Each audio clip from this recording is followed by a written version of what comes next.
Hello guys, welcome back with my new video. In this video I'm going to show you how to fix the iPhone speaker not working after update. So guys, if you are using iPhone and when you have updated your iPhone to latest version 17 and after update you are facing the problem that speakers not working properly, then I'll help you how to fix this problem. So guys, you can easily fix this problem. So let's start without wasting any time. So guys, simply first of all you need to open your settings and guys make sure that you have connected with Wi-Fi.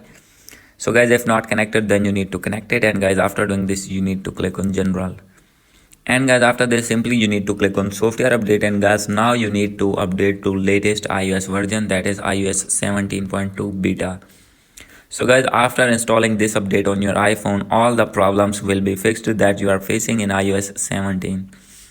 So guys, after doing this, if still not fix your problem, then guys you need to reset settings only, and guys after doing this all the problems will be fixed that you are facing in your iPhone.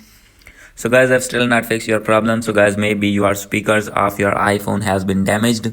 So guys, you need to check your iPhone to expert mechanic, and guys he will fix your problem easily. So guys, hope you like this video. If you like this video, please do subscribe, comment and share. Thank you.